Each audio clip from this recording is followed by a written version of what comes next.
Buen Desarrollo de Educación de la Universidad Católica San Pablo les da la más cordial bienvenida al ciclo de conferencias virtuales La Educación en Tiempos de Pandemia, CREE UGEL Espinar 2020.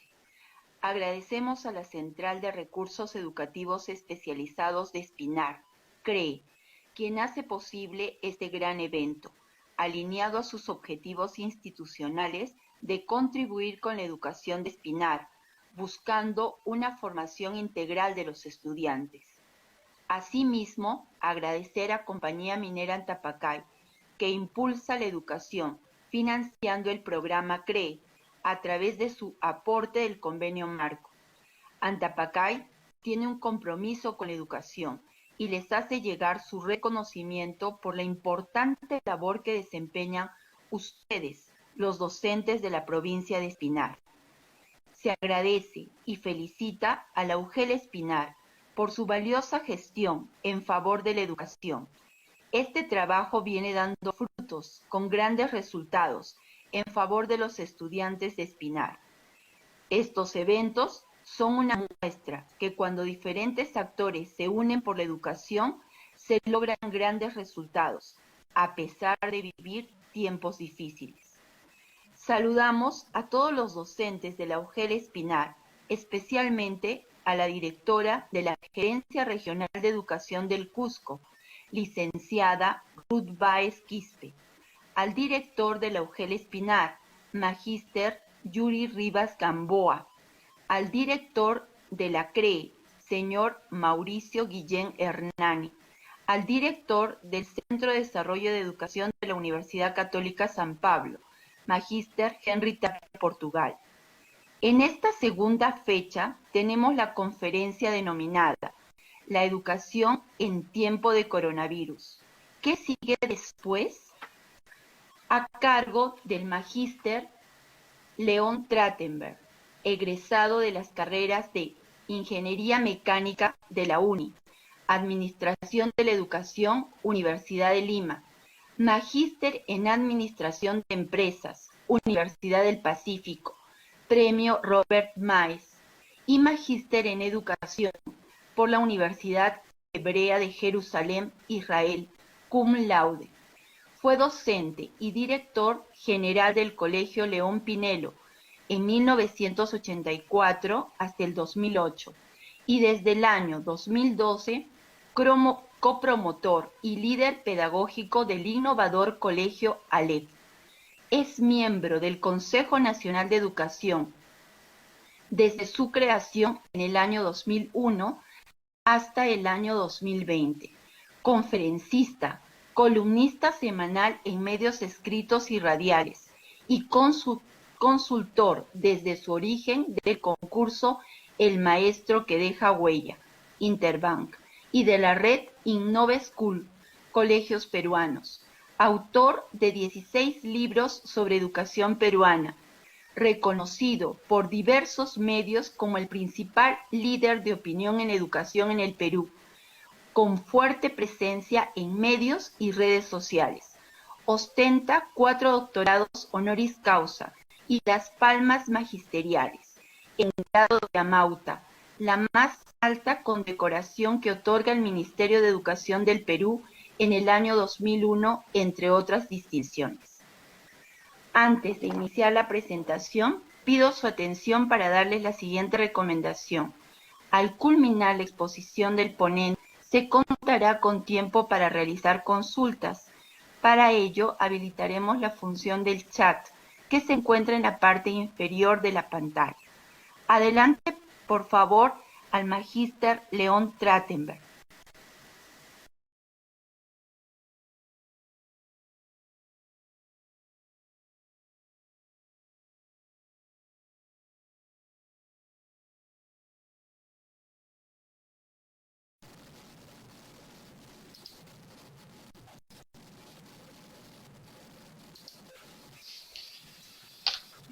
Bueno, buenas tardes.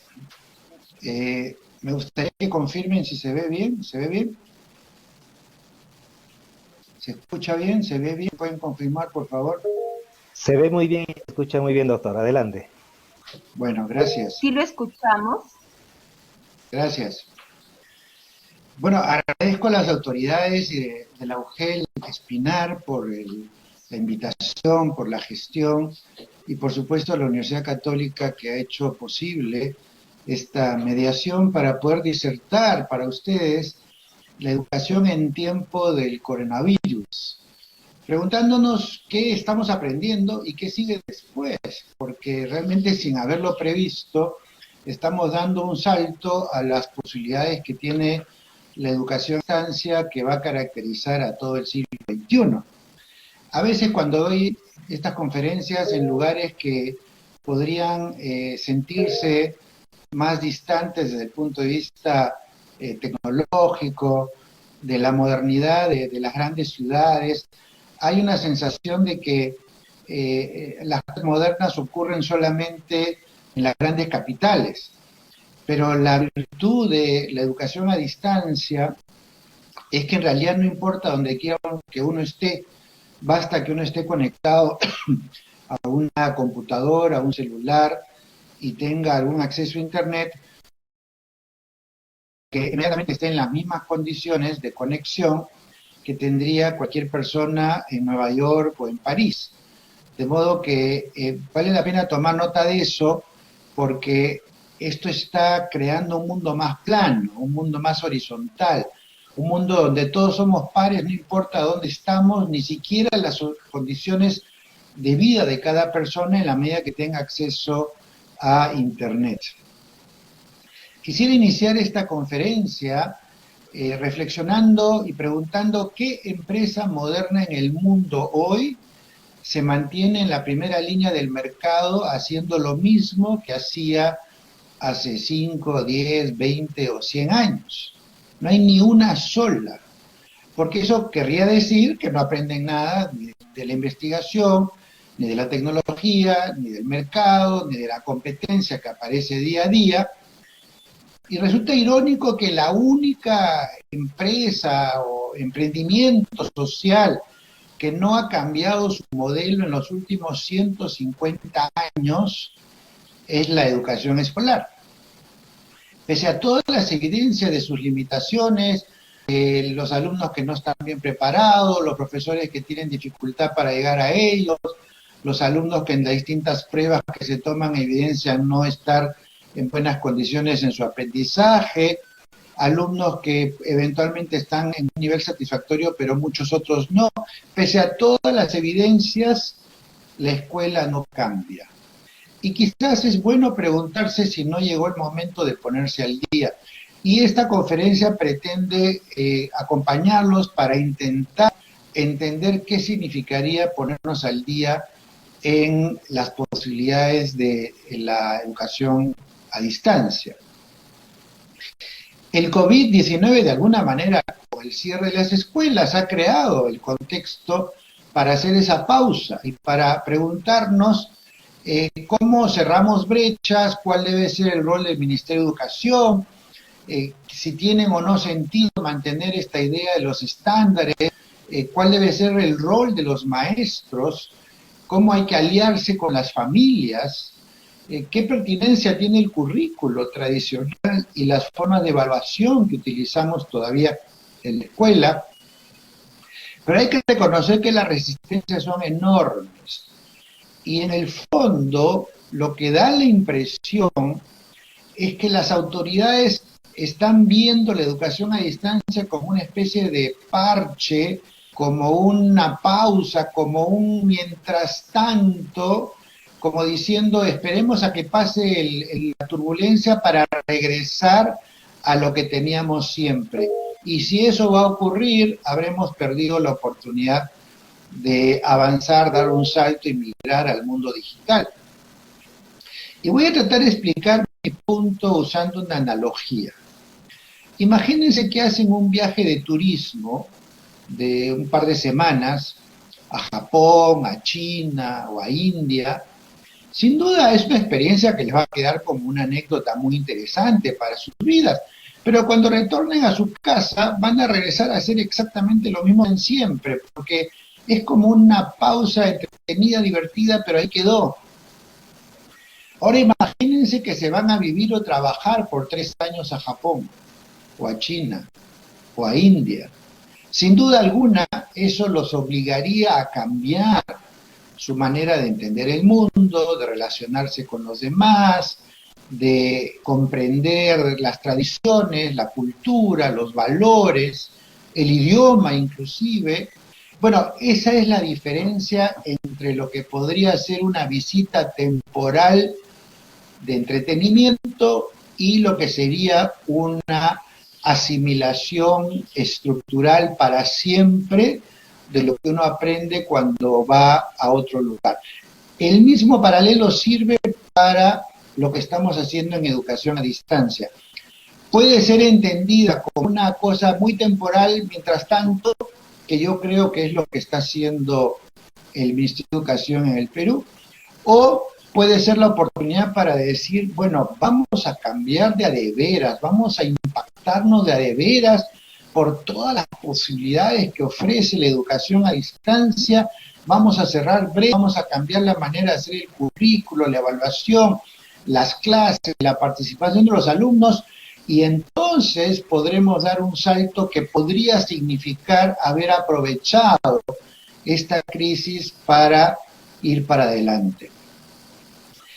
Y yo creo que ahí es donde estamos perdiendo un poco la brújula, y no es casualidad que el debate del inicio de este año estaba girando en torno a que si los alumnos van a perder el año o no, si están aprendiendo lo que deberían aprender, la promesa del ministerio de que, bueno, cuando termine la epidemia van a recuperar lo que no hicieron en la clase. Evidentemente se estaba considerando que la migración al espacio virtual era una cosa temporal, un parche por el momento, para que los alumnos no se desvinculen, pero no era realmente una apuesta por decir, esta es la nueva manera de hacer una educación para estos tiempos. ¿Y por qué ocurre eso? Ocurre porque los paradigmas educativos instalados hace siglos en la mente de las personas y principalmente los educadores, los padres de familia, las autoridades, los funcionarios, son muy rígidas y algunas inclusive muy recientes como las pruebas censales, PISA, que crean esta ilusión de medición de calidad y que como si fueran los grandes lineamientos que hay que seguir para tener una buena educación para estos tiempos, se instalan cómodamente en la mente de los funcionarios que creen que tomando unas pruebas y algunos indicadores, viendo los puntajes, si subimos puestos o bajamos puestos, si ganamos unos puntos o no, es como si fuera una señal de que estamos mejorando. Y esto ocurre porque nuestras autoridades, funcionarios, fueron educados en la generación anterior para tomar decisiones en un mundo formal, predecible, para aprender y aplicar lo que dicen los libros, los manuales, los casos ya resueltos en los libros, y no para resolver problemas imprevistos, para adaptarse rápidamente a nuevos contextos, para imaginar soluciones creativas, innovadoras de problemas nunca antes vistos. Y que además no sabemos si la respuesta es correcta o no, simplemente especulamos con escenarios alternativos y escogemos el que nos parece mejor. Nada de eso han vivido en la escuela, muchos tampoco en la universidad, de los que hoy en día toman decisiones en el Perú, en las autoridades de hoy, los decisores de hoy, los gobernantes de hoy. Ellos fueron educados para un mundo de más tipo, que ya tienen una respuesta única, verdadera, conocida, que además la conoce el profesor y en función de ella evalúa si el alumno sabe o no sabe, aprendió o no aprendió. Y entonces, lógicamente, en la escuela no se trabaja aquello que no se vio antes en un libro o en clase. Qué paradójico es que tenemos que responder a problemas del futuro nunca antes visto, estudiando el pasado en los libros, sobre temas que sabemos que nunca se van a repetir. Y por eso en este nuevo contexto, todos los gobernantes de América Latina, por lo menos, salen desaprobados. Ninguno pasa el examen, porque no se prepararon para este examen, porque el tipo de problema que tienen que enfrentar no lo han visto nunca antes. Y además fueron educados para no ensayar respuestas originales, no atreverse a hacer cosas nuevas, porque podrían equivocarse y entonces les bajan puntos. Y entonces mejor quedarse en lo convencional a la espera que los norteamericanos o los rudos o los europeos o los asiáticos encuentren la solución correcta para copiarla. Por eso, lo que han hecho nuestros gobiernos no es ensayar una solución apropiada al reto de estos tiempos, sino trasladar a la pantalla digital la escuela presencial. El mismo currículo, el mismo sílabus, las mismas clases, solamente que en lugar de ser presenciales ahora se hacen a través de una pantalla, las mismas áreas, los mismos estándares, los mismos temas que desarrollan los profesores, sin olvidar, por supuesto, las tareas y los exámenes nacionales. No se ha incorporado, por ejemplo, aquello que los alumnos quisieran y necesitan aprender, y mucho menos los problemas de la realidad presente que agobian a los estudiantes. Por ejemplo, la escasez del oxígeno, la falta de lugares en los hospitales, la ineficiencia del Estado para repartir alimentos y bonos, la corrupción en medio de la pandemia. Eso está en el interés de los alumnos, en la curiosidad, en la motivación, pero no está en el currículum y tampoco en la evaluación escolar. Y lo que tiene que ser claro en estos tiempos es que si no le interesa a los alumnos, no se conectan. Pueden parecer conectados porque uno ve la imagen en una pantalla, pero su cabeza está en otro lado y detrás de la pantalla están haciendo seguramente muchas otras cosas. Y sacar buenas notas o malas notas en un examen ya no es un incentivo. Por eso, el debate sobre la equidad se ha centrado por parte de las autoridades en la parte más cómoda. ¿Y cuál es la parte más cómoda? La brecha de acceso a computadoras e internet por razones socioeconómicas. Pero no en la brecha de aprendizajes al interior de cada aula, cuya solución no existe en la educación tradicional, que estaba pensada para la uniformidad. Todos aprenden igual, de la misma manera, en el mismo tiempo, con los mismos textos, los mismos ejercicios, los mismos problemas, las mismas tareas, los mismos exámenes, porque se supone de que esa igualdad forma ciudadanos pares. Pero el resultado ha sido que siempre hay alumnos que logran, que son la minoría, y alumnos que no logran, que son la mayoría, independientemente de su condición socioeconómica, porque esta segmentación entre los que aprenden y no aprenden se da por igual en las aulas de los ricos, la clase media y los pobres. Es decir, el enfoque educativo no está teniendo éxito no por las condiciones socioeconómicas de la población, sino porque la propuesta, la metodología, el concepto de qué cosa es enseñar o qué es aprender por parte de los alumnos está desfasado respecto a lo que se propone desde los ministerios de educación que se haga en los colegios. La crisis del COVID-19 ofrecía la oportunidad de aprovechar esta migración tecnológica para procurar una educación personalizada, cosa que no está ocurriendo, porque los estados están pensando en superar el impasse, más que en transformar la educación a tono con los tiempos. Por eso es que pienso que ni bien termine la epidemia, se va a retornar a la educación tradicional presencial, lo que va a significar una oportunidad perdida para reinventar nuestra educación a con la realidad de nuestros tiempos. Y aquí hay un reto para las UGELes y los colegios que sean innovadores. Miren, la innovación nunca nace de los ministerios de educación. La innovación nace en escuelas, en distritos,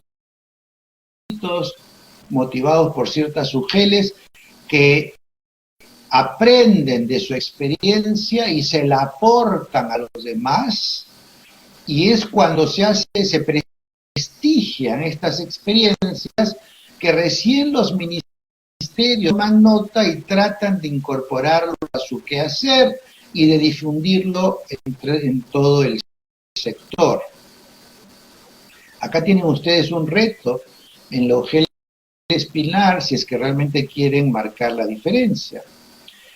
Una de las cosas que no se preguntan las autoridades es qué significa en estos tiempos ser una persona bien educada para ser un ciudadano pleno, globalizado, digital, resiliente, competente, y por lo tanto, ¿qué es lo que los alumnos necesitan que ocurra en los colegios y en las aulas para que eso resulte en una buena educación? Simplemente han tomado los criterios del pasado para trasladarlos al presente, a pesar de que ya no están vigentes. A ver, preguntémonos, ustedes como profesionales, o en general los ciudadanos de estos tiempos, ¿cómo encaran alguna duda o alguna inquietud que tienen respecto a un problema que tienen que resolver para su trabajo? Pero algún problema que todavía no está resuelto, simplemente necesitan anticipar una hipótesis, una teoría, quieren saber cómo es, cómo podría ser. Por ejemplo, algo que todavía no ha sido estudiado. ¿Qué impacto tendrá el COVID-19 en la fertilidad humana? ¿Habrá más niños después de la epidemia por la mayor convivencia de parejas? ¿O menos niños por temor a la falta de ingresos en los hogares? O en otros campos, alguien que quiere hacer una inversión. ¿Qué tipo de industrias crecerán después de la epidemia y en cuáles me convendría invertir? Es decir, ¿cómo hacemos para informarnos de cosas que no están en los libros, pero que son retos que tenemos que responder, ya sea para hacer trabajos académicos o para nuestras inversiones, nuestros planes de vida, nuestra vocación o lo que fuera? Estos problemas que no tienen respuesta conocida todavía, que está en los libros, quien quiere aproximarse a ellas, ¿qué hace? Lo que hace es buscar en internet, indagar por temas parecidos, buscar fuentes, expertos que tratan estos temas, abrir ventanas, conectarse con otras páginas web, consultar a terceros, contrastar, analizar, sintetizar, plantear una teoría respecto a lo que podría ser una solución al problema, y finalmente tomar una posición personal que puede ser muy distinta de una persona a otra porque no hay una respuesta conocida todavía. Me pregunto, ¿por qué nuestros alumnos no hacen ese tipo de cosas en su cotidiano, en la vida escolar? ¿Por qué no se entiende que eso es aprender para estos tiempos? No recordar las respuestas que están en los libros o los procedimientos ya establecidos, sino de descubrir cosas nuevas, tratar de tomar posición respecto a cosas que todavía no tienen una solución, pero que están ahí, están en el medio ambiente, están a la mano. ¿Por qué no se puede convertir la experiencia escolar en una investigación interdisciplinaria permanente que permita con estas habilidades de aprender a aprender? Por ejemplo, podemos provocar a los alumnos con algunas preguntas que no van a encontrar la respuesta en los libros. Por ejemplo, ¿cuáles son las causas no escritas de la independencia del Perú? ¿O qué mentiras cuentan los libros de historia del Perú para ocultar los fracasos de los gobiernos? ¿O cuál es el efecto de la expansión urbana en la aparición en los humanos de los virus que son más bien propios de los animales, como el coronavirus? O preguntas que impliquen investigación ética respecto a, como por ejemplo, cuando aparezca la vacuna, ¿cómo debe repartirse? ¿A quién hay que darle primero? ¿O cómo decide un médico en la UCI si tiene 3 pacientes que necesitan respirador artificial y solamente hay un aparato, a quién se le da? ¿Cómo se decide? ¿O cómo se decide qué se hace con los presos en una cárcel cuando la cárcel está llena de personas contagiadas? No hay respuestas en los libros, pero la parte interesante está en la investigación. Y lo que uno aprende a través de esa investigación le queda para toda la vida y es mucho más relevante para el investigador que simplemente estar viendo problemas que están en los libros y que nunca se van a repetir. Pero hay otra dimensión de la experiencia escolar que no estamos incorporando en nuestra visión de los aprendizajes que requieren nuestros alumnos para estar educados a tono con las exigencias de estos tiempos. Porque son asuntos que van a modelar su vida ni bien terminen el colegio y tengan que desempeñarse en el mundo real. Voy a mostrarles algunas pinceladas, ¿no?, sobre este mundo que está aquí a la vuelta de la esquina. Es el mundo en el que van a vivir nuestros chicos ya desde los próximos años, desde que van a egresar del colegio.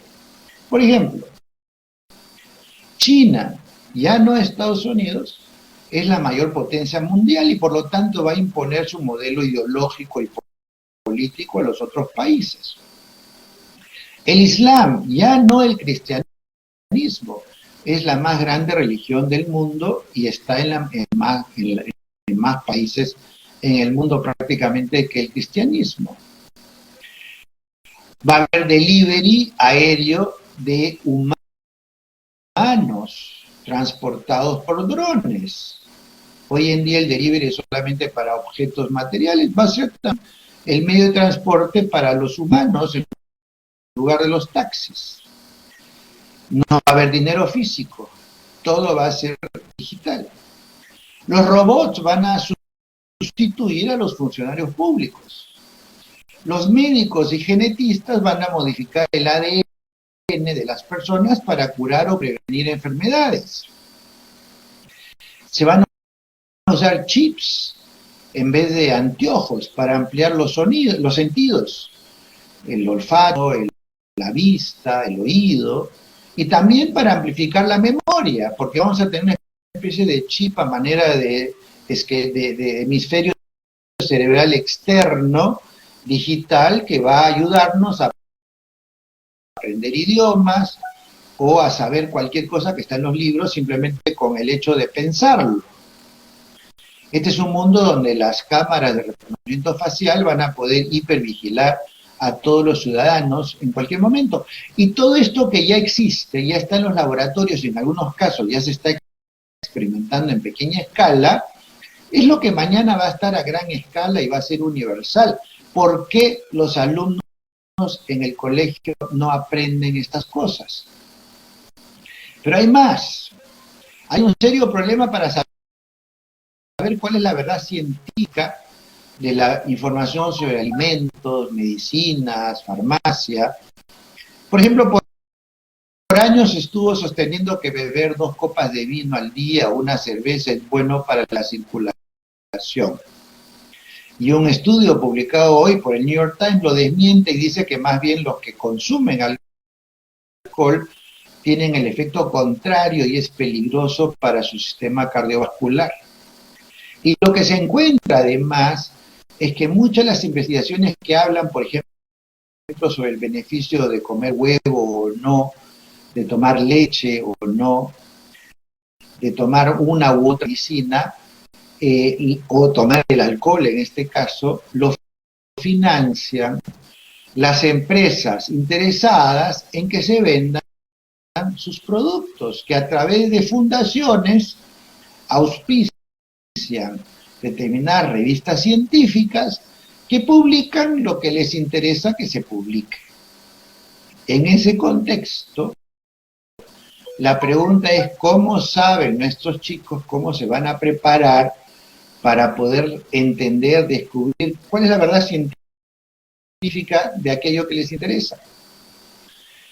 De haber hecho esto, nuestras autoridades, tratando de innovar, aprovechar la educación online, etcétera, deberían usar entonces otros criterios para evaluar el logro de los alumnos. Por ejemplo, cuán bien puede aprender en el mundo virtual un alumno, o cuán ágil es para trabajar en equipo, a distancia, cuán hábil es para plantear hipótesis y fórmulas que ayudan a resolver problemas, cómo se adapta y aprende sobre la marcha, sobre lo que sea que se presenta como desafiante. Eso no se obtiene de las evaluaciones estandarizadas tradicionales, ni las tareas, ni los trabajos tradicionales, ni de las pruebas censales, ni de PISA, ni de ninguna otra que están pensadas para el siglo pasado. Eso nos lleva inevitablemente al tema de la evaluación. Les pregunto, ¿cómo se sabe si alguien sabe algo? ¿Cómo se hace para detectarlo? ¿Cómo se sabe si ustedes saben algo, digamos, saben enseñar?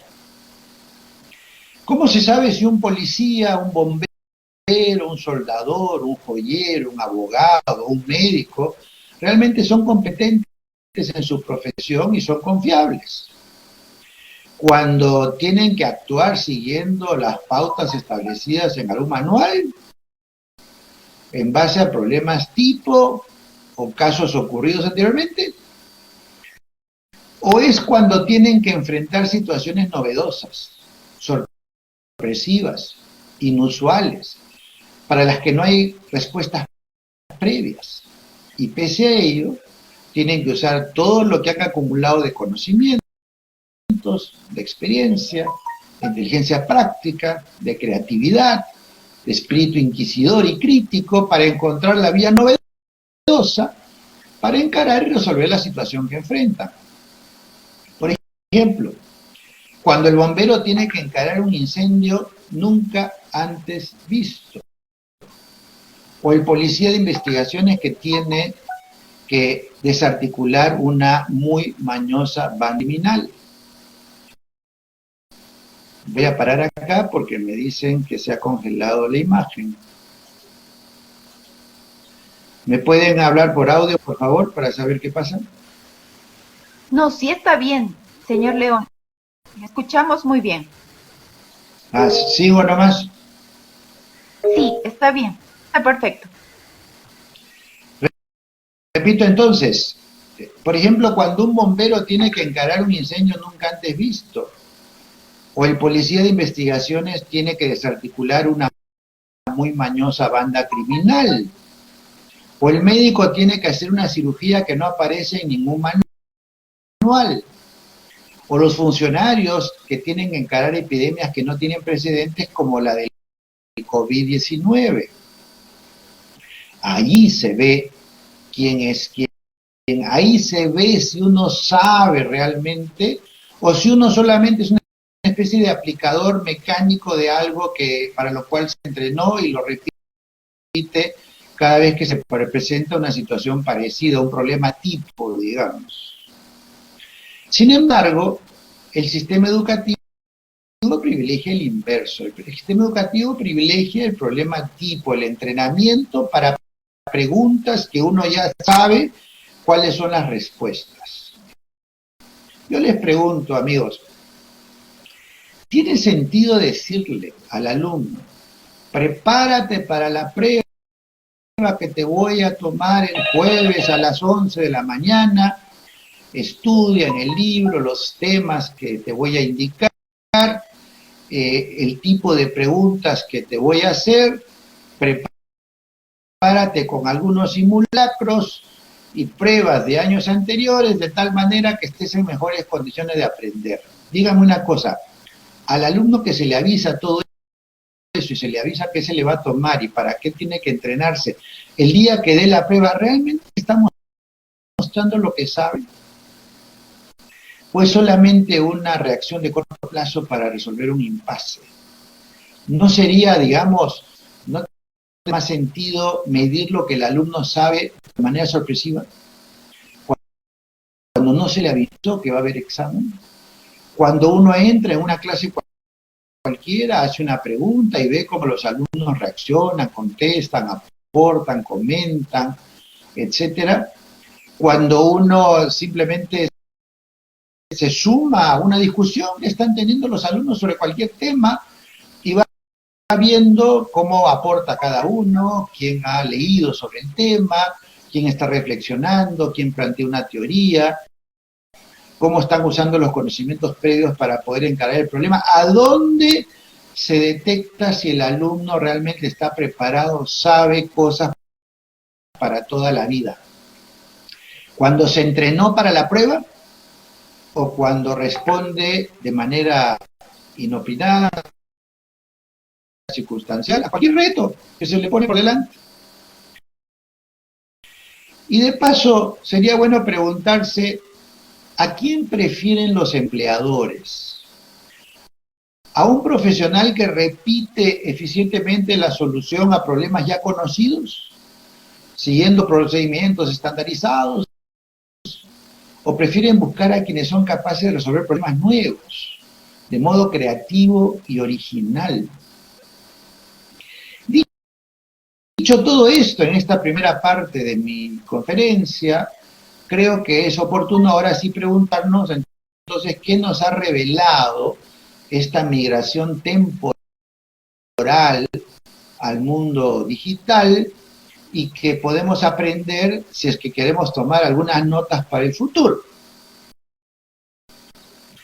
Primero, lo difícil que ha sido al Ministerio de Educación, sus autoridades, romper con los paradigmas tradicionales sobre currículos, protocolos, supervisiones, evaluaciones, pensando en crear normas reglamentaristas, controlistas, larguísimas además, como se ve ahorita con estos protocolos para abrir los colegios rurales, sin tomar en cuenta lo que motiva a los alumnos, lo que ellos quieren aprender, sus necesidades emocionales, sociales, de acogida en una situación de angustia familiar, etcétera. Hace tiempo que la investigación psicológica, pedagógica y neurocientífica han encontrado que el alumno aprende no cuando el profesor quiere, sino cuando él o ella quieren. Y el motor de su interés radica en su curiosidad y su seguridad personal, que los pone en condiciones de explorar el mundo que los rodea. Nada de eso es posible cuando el programa escolar se define anticipadamente por los profesores y el Ministerio de Educación sin preguntar a los alumnos, sin tomar en cuenta lo que ocurre día a día, sin tomar en cuenta lo que interesa a los alumnos. Los profesores tienen el reto de enganchar a los alumnos con la transmisión online. Se ha hecho un estudio que muestra, fíjense, en la educación superior, se estudió a 2.000 alumnos llevando cursos online que ellos han, o sea, están voluntariamente ahí, y encontraron que 70% se desconecta, deja de ver los videos o la transmisión online a partir del tercer minuto. Quiere decir que el profesor tiene 3 minutos para transmitir una idea, un mensaje, lograr una provocación y ser un efectivo, digamos, agente de conexión con el interés del alumno y con su capacidad de aprender. Y lo que el profesor trae tiene que ser creíble y tiene que tocar los nervios sensibles del interés de los estudiantes. Eso demanda que lo que hagan sea irresistible, que aporte valor Porque como decía yo, el alumno aprende cuando él o ella quieren, cuando se sienten conectados y no solamente cuando el profesor quiere y le dice, bueno, tal día, tal hora vamos a estudiar tal capítulo de tal tema, creyendo que con eso los chicos van a aprender. 3 minutos para motivar a los alumnos y si no, se desconectan de su vínculo online. Fíjense lo dramático que es esto. Ahora, es bien interesante constatar que los mismos maestros han vivido una experiencia muy poderosa de aprendizaje en sí mismos, porque han tenido que aprender a trabajar a distancia.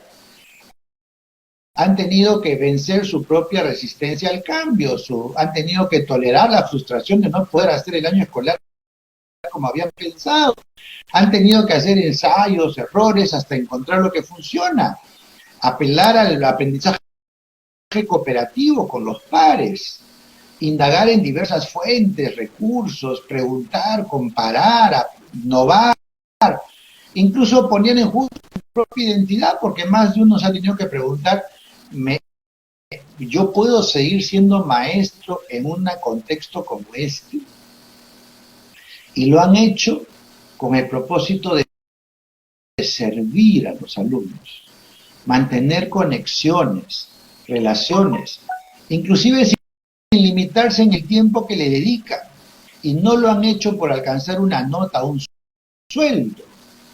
Esos maestros apasionados a los que el Perú entero les debe un enorme reconocimiento, han tenido la oportunidad de vivir en carne propia qué significa aprender algo que no estaba previsto, que implicó mucho trabajo y esfuerzo, pero que al final lo lograron. Y de lo que se trata es que esta vivencia que han tenido los maestros traten de que la vivan los alumnos, porque si los alumnos se enganchan con algo que quieren aprender, sin duda lo que van a aprender les va a durar para toda la vida. Hay que reconocer que los maestros han aprendido un montón sobre el mundo virtual, sobre las plataformas, sobre las videoconferencias, el uso del celular, los chats, los recursos digitales que están en la web, el trabajo interdocente, es decir, han aprendido un montón y eso es algo que de ninguna manera debería perderse cuando regresen a las clases presenciales. Por eso es que hay que preguntarse cuánto de lo aprendido ahora debiera mantenerse aún si los alumnos regresan a las clases virtuales. Y los profesores hacen lo imposible, lo indecible para cumplir con lo que se espera de ellos. Pero lo lamentable es que no se escuche su voz para replantear lo que funciona y lo que no funciona. Las autoridades están muy lejos de los maestros tienen tanto para aportar, tanto para decir, tanto para plantear respecto a sus experiencias de estos tiempos, que es una lástima que las autoridades no recojan eso, pero no recogerlo con la idea simplemente de recoger, digamos, y tomar apuntes, sino con la idea de cambiar lo que haya que cambiar. Y ahí es donde se necesita la presión social de la comunidad, de los padres, de los maestros, para que el ministerio entienda de que esta es una oportunidad que hay que aprovecharlo y el saber de los maestros detectado en su trabajo cotidiano tiene que ser aprovechado, tiene que ser reconocido. Y además es hora de preguntar si es viable mantener esa imagen del maestro multifacético que tiene que ocuparse de la alimentación, la salud, el bienestar socioemocional, el trabajo con la familia, la inclusión, la prevención de la violencia, la seguridad sanitaria. ¿No es hora acaso de que esto esté compartido con otros profesionales en cada escuela que sean más bien los que atiendan aquellos aspectos que escapan a lo que el maestro debería hacer para concentrarse en la tarea docente? También resulta como aprendizaje, como hallazgo, que ha sido bien interesante que ha entrado el bienestar socioemocional a la agenda de interés público. debido a todo tipo de estadísticas sobre los problemas de salud mental de los niños y adolescentes, que han sido causados por el estrés del encierro, el agotamiento de la rutina familiar y sus propias fragilidades psicológicas. En el ambiente virtual se ha podido ver, por ejemplo, la diferencia entre un alumno que se divierte con los videojuegos audiovisuales, pero ese mismo alumno es apático y se aburre en las clases que se basan en la lectura de textos escritos. Y es que hoy en día el lenguaje del alumno es el lenguaje multimedia, y a eso deben apuntar los profesores, aunque hay que reconocer que también es importante saber leer consignas escritas. Me refiero a que en las clases presenciales los profesores, cuando empiezan la clase, la explican oralmente, explican las instrucciones oralmente, tienen a todos los alumnos en clase y pueden conectarse con ellos face to face, visualmente. Sin embargo, en muchas de las actividades que son a distancia, sobre todo si son asíncronas, el maestro tiene que dejar instrucciones escritas. Y el alumno tiene que poder leer y entender lo que lee para poder hacer autónomamente lo que se espera de él. Entonces, esta capacidad de comprender lo que leen también es importante, a pesar de que lo que prevalece es el uso de imágenes o de sonido.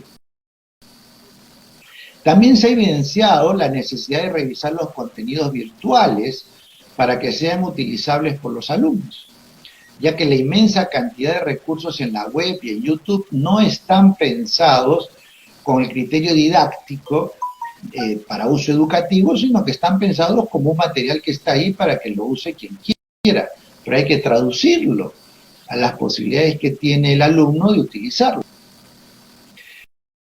También se ha hecho visible un nuevo concepto de disciplina, que no se basa en el acatamiento de un reglamento de conducta por miedo a las suspensiones, sino a algo que está mucho más cercano a la autonomía, a ser capaz de organizarse, autorregularse, cumplir responsabilidades, seguir rutinas, regular el espacio, el tiempo.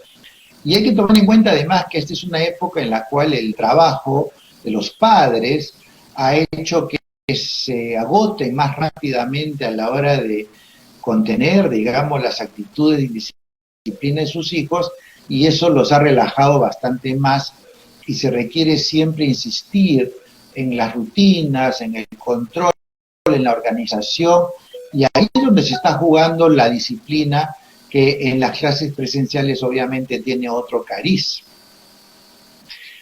Otro hallazgo que se ha dado ha sido la obsolescencia de la estandarización. Ha resultado evidente la necesidad de diferenciar poblaciones por distritos, por regiones, por acceso a tecnología, a internet.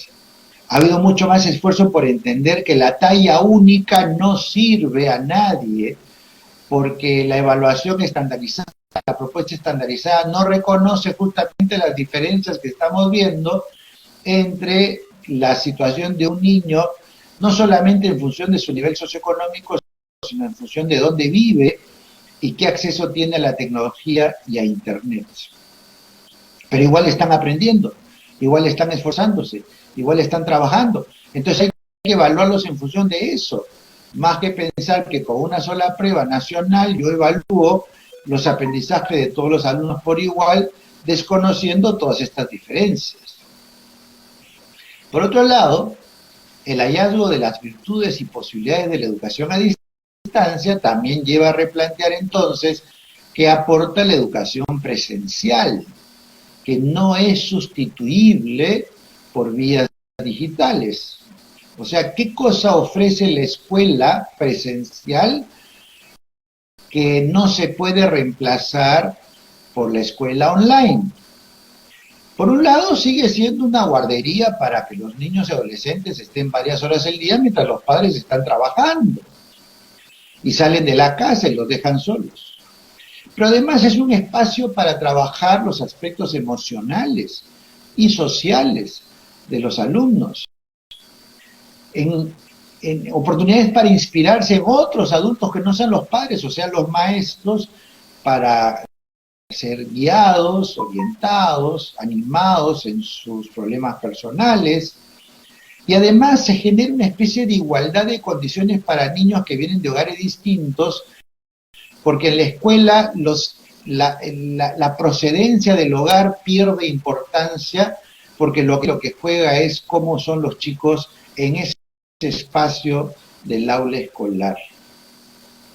Y entonces los niños tienen la oportunidad de ser fuera de su casa lo que no son en su casa, donde ya tienen una especie de estereotipo planteado, una norma de conducta ya establecidas con sus padres y hermanos.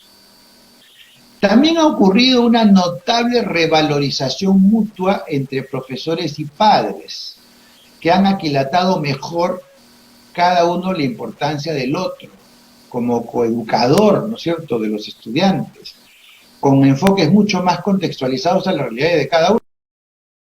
Esto que los maestros entran al hogar del niño a través de la pantalla y ven cómo vive, y a su vez los padres ven cómo el maestro a través del otro lado de la pantalla, cómo se comunica, cómo es, cómo habla, cómo se interesa por los alumnos, cómo prepara sus clases, porque los padres lo tienen al ladito, cosa que no tienen cuando funciona la escuela presencial.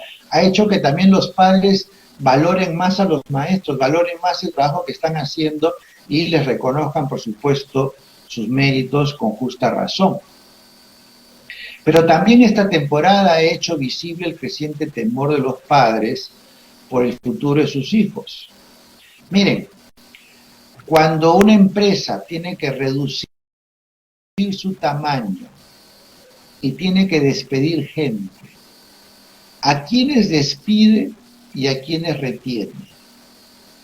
Y se van a dar cuenta que la empresa tiende a despedir a aquellos que su trabajo lo puede hacer cualquiera, y entonces en cualquier momento puedo contratar a otro que haga lo mismo. Tratan de no despedir al que tiene algo en especial que es irreemplazable, que no lo puedo perder. Y entonces la pregunta que hay que hacerse es: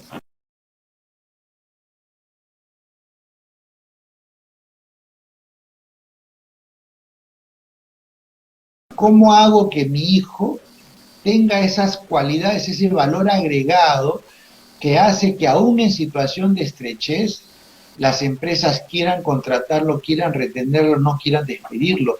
Y entonces lo que importa no es lo que mi hijo hace igual que otros. Lo que importa es qué hace mi hijo de diferente, pero que le da un valor especial a su aporte a la empresa o al mundo del trabajo. Por ponerlo de una manera bien gruesa, muy tipificada, digamos, si yo tengo 100 ingenieros que han aprendido lo mismo y hacen lo mismo, si tengo que escoger a uno, tengo 100 en la lista de espera, escojo al más barato, porque todos hacen lo mismo. Pero si tengo que escoger a uno que es particularmente hábil, ágil, tiene reflejos, es innovador, es creativo, organiza bien el equipo, tiene liderazgo, entonces lo voy a escoger a él, porque lo que él me está dando como valor no me lo están dando los otros.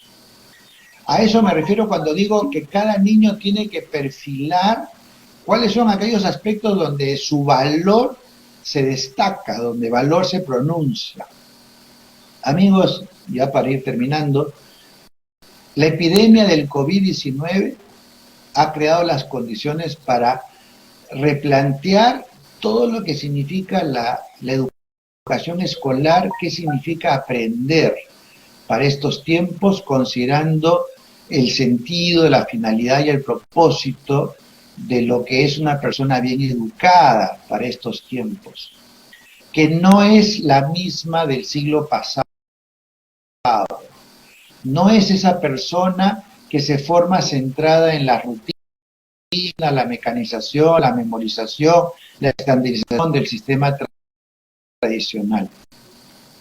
Tenemos que imaginar cómo dar forma a un modelo que favorezca el desarrollo de competencias fundamentales para pensar modo divergente, ser original, convivir armoniosamente con los demás, comunicarse utilizando los medios digitales. Y eso demanda una educación más articulada con la vida, más pertinente, mejor contextualizada y más pensada en lo que es trascendente y pensada en lo que se viene en el futuro. Y entonces no se trata de modificar detalles, se trata de replantear qué estamos haciendo en la escuela. Y algo que nos está dejando la experiencia del COVID-19 en cuanto a la migración inesperada a la educación virtual, la educación a distancia, es esa oportunidad de preguntarnos qué es lo esencial, qué es lo relevante, qué es lo decisivo, qué es lo que tienen que aprender los alumnos sí o sí, qué es lo diferente respecto a la educación tradicional y poner acento en eso, más que en regresar a lo que siempre hemos hecho una vez que termine el año escolar. Ojalá nuestros gobernantes tengan la inteligencia para entender eso y el coraje para emprenderlo. Muchas gracias.